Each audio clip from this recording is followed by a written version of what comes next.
Tribuners pemenang tender segera diumumkan. Disperinda Kota Ambon minta pedagang segera kosongkan lokasi pasar Gedung Putih Mardika Kota Ambon. Pedagang diminta untuk segera mengosongkan lokasi bekas Gedung Putih menjelang pengumuman pemenang tender revitalisasi. Saat ini masih terdapat sejumlah pedagang yang berjualan di sekitar reruntuhan pembongkaran Gedung Putih Mardika. Menurut Kepala Dinas Perindustrian dan Perdagangan Kota Ambon, Jonas Larmanat, pembangunan akan segera dimulai. Dia berharap para pedagang yang menjajakan dagangan dengan payung seadanya itu tidak lagi membuat kios darurat.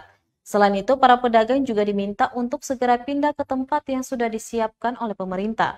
Pasalnya, dalam sebulan terakhir, sejumlah pedagang lebih memilih menjual dagangannya di lokasi tersebut karena pasar apung masih sepi pengunjung.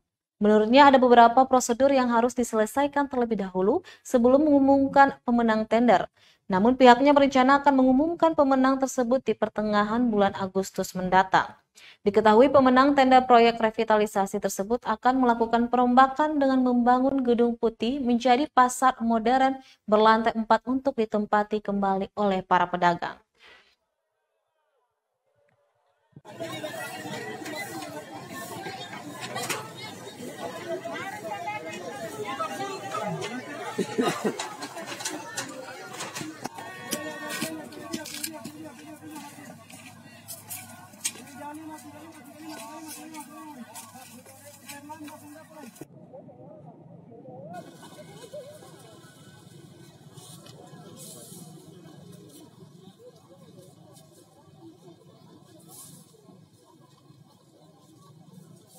Terima kasih sudah nonton.